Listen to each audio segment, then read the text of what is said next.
Someone recently asked me, you found yourself in a lot of debt after divorce. How did you deal with it? And how did you know how to get out of that situation? Well, I shared this insight in a previous episode, and I thought I'd revisit some of the conversation that I had with the group that I was speaking to.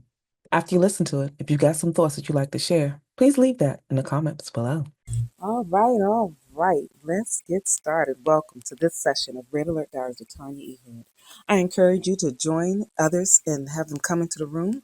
Let me know if you can hear me okay, because I was told last week that people couldn't hear me very well. So I want to make certain if you can hear me, set an emoji, show a like, come on stage and join me. It will be great. That way we can have an interactive discussion that's real supportive. On this podcast, the way that we started off is to share a piece of the podcast that's aired this morning. Then we talk about it and we expand the discussion based off of what you need and share the insight that we have so I can pour into you the things that were poured into me. And with that, let's begin by sharing this morning's podcast. Hey now, how is everybody doing? Welcome to Red Alert Diaries with Tanya E. Hood. On this podcast, we have conversations that's real talk, marriage, divorce, money, and legacy. I want you to join me on the journey. I want this podcast to challenge your thoughts and inspire you to grow so together we can operate in excellence. Today, I want to share with you a story that I was reminded because sometimes we need a reminder about what already exists inside of us. You see, in this story, this lady had no idea what she already contained. She was in a financial situation that was devastating. She had brokenness in multiple areas of her life. Her husband just died. She was struggling to pay the mortgage as a result of that.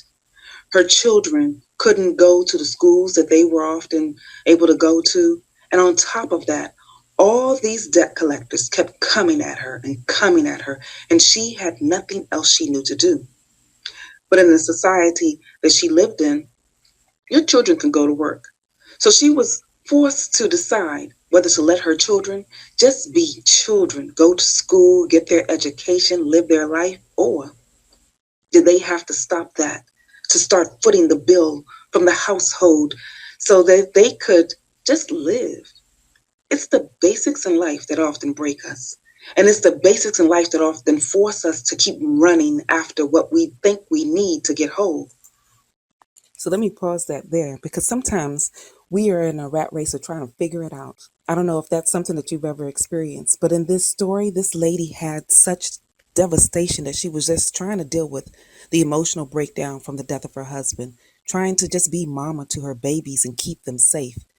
I understand that experience because there was a time I went through something similar. And when I went through that journey, having to deal with those emotions alone are enough. But when you got others dealing with what's happening with you and how you're supposed to pay the debts and do all the other things, it can be overwhelming. That's when I discovered by reading the story that there's a change that can take place. You don't have to stay there, but you do need to understand what you already possess. So as this story started going through, and I'll share a little bit more as it goes along as well, about where you can start looking at how to manage the skills that you have so that you can put them in containers that are useful. Because that was the one thing that this lady shared and taught me as I was going through listening so that her babies didn't have to do the journey. She was already on it herself. Let's listen to the rest of it, and then we can talk a little bit more about that. If we ever take the time to pause long enough to see what we already contain, we may find a solution that will bring us more joy, give us more than we ever anticipated, and have the opportunity to do some greater things.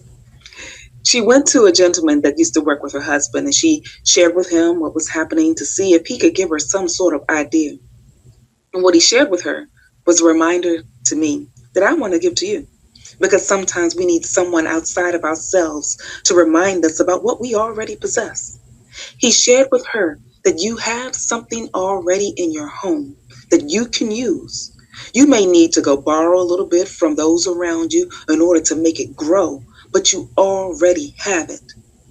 Now, a lot of you are aware that I help a lot of individuals get their credit together. But the reason I ask you to do that is because having a good credit score gives you a position to leverage it. You can leverage it to borrow money from others to grow what you already have. If you borrow money to build a business, to expand product or insights for things that you already contain, like a course or a skill set that you bring to the table, then you are maximizing the use of that leverage. You know that you are putting it in position to give you a return. But if you are just borrowing money, just to be borrowing money to be cute or flashy, that's a waste of your time and a waste of your energy. And you will end up in a position where you're in deeper debt than you desire and you do not have what you need. I want you to take a page out of this woman's book. If you're going to borrow, borrow for something that you already have that can give you a return. So let me pause there because that's the piece that is a key component that I had to learn. When we take the time to try to figure out how to expand what we're doing, we often think about borrowing money. But borrow with a purpose, borrow with insight, borrow with a plan. When this lady went through the conversation, the gentleman gave her an idea outside of herself about what can be done. She used that knowledge that she gained from someone else because there are moments we need someone that's outside of our immediate circle that can tell us something about ourselves so we can expand and explore. She used that to expand and explore what she needed, and she borrowed. She followed the advice that he said, but she borrowed with a mission in mind. That is something that I encourage anyone to do. If you're going to borrow, have a plan of what it means. What's the return? How will you pay it back? What will be the result of you getting those funds so that you can maximize that in a new area? So, with that, let's play the next portion and then talk a little more about it. There's a skill that you already bring to the table. There's a gift that resides in your soul that you can use to help expand what you need.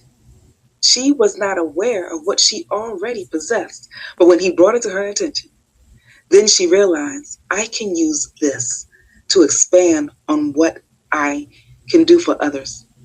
You just need a container to put it in. For those of you that are looking for a container, some containers come wrapped in a course. Some containers come wrapped as a book. Some containers come wrapped as you showing up and sharing your voice. People get paid all the time to speak. You can speak knowledge that you've already got from your personal experience, or you can share insight that you've gained from others. Either way, you will be the container that you move the information through so that you can maximize the various things of your life. For her, the container was giving her an opportunity to pour what she thought was a little. What you often think is a little can mean so much to others. I want you from this day forward to stop thinking about what you have as small. It may seem small to you, but to someone, it is the best thing that they need. You contain in the seat of your soul someone else's next steps, next thought, next magnifying action that will take them into their next level. So as we go about trying to figure out what to do, take some time to discover what you already have. And you can, if you're in a situation like this lady, clear up the debts that you already have by borrowing what you need. Put it in the container of a business. Have that business be expanded in the container of a course. Have that course be built off of the container of a book. These are things that I know because that's some of the elements of the containers that I pour my stuff in. And the reason that this story resonated so much is because for so long, I thought of my small thing, not big enough to share with anyone else. And so now I share the knowledge that I have, the stories that I've learned, the gift that I want to give in this container of a podcast. At some point, it will expand and move much further beyond me because what you have is supposed to move beyond you. So that's something that it took me a long time to learn. And part of that is because we don't think about the marketable skills, the soft skills that a lot of people are looking at. You don't see the value in it. So I want to share with you a few skill sets that you probably already possess the knowledge and insight on that you can maximize. One, graphic design. In this day and age of us using different platforms with several individuals expanding what they're doing online, graphic designers have a natural gift that they can use to maximize, to expand their skills, to get some ways of turning that into a business. And then there are content writers. Can you write something for someone else to support them? Because a lot of people have the thoughts in their head, but they don't really know how to effectively write it. If you have the skill set and the ability to write in such a way that it can draw attention, you can use that as a part of what you're dealing with. Put that skill set inside of a container of a business, market yourself, and support others. There are a lot of people that advertise as supporting with content editing, maybe search engine optimization, social media management, photography, bookkeeping. Pick something that you can do easily and you can maximize the use of that. Those marketable skills are things that can be placed inside of a container. And so let's share the next part of the podcast and start wrapping up a few things for this evening.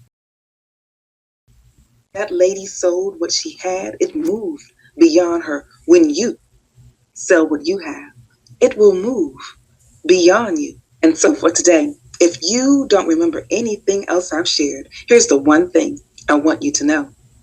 You have within you what you need. Put it in a container that you can use to share with others, be it a book, a course, a podcast, whatever it looks like for you. Wrap it in an envelope of a business so that you can borrow effectively. Because when you borrow from a business perspective, it is way different than what you do from a personal perspective. And I'll probably walk into that at a different podcast. If you want someone to join you on the journey, feel free to go to my website, TanyaEhood.com. There you can click under the Work With Me tab and find the various ways that we can work with one another. For those of you that are on a replay, look forward to hearing from you. And thanks for reaching out to me as well for those that have contacted me along the way to let me know the best ways that I can be a support system to you. And so for today, this is what I wanted to share, give you great insight, and hoping that you can maximize the use of your container. Discover what it is, use it effectively, and move into your next trajectory. This is Tanya E. Hood, walking in my purpose, and I want you to do the same. Take care, everyone.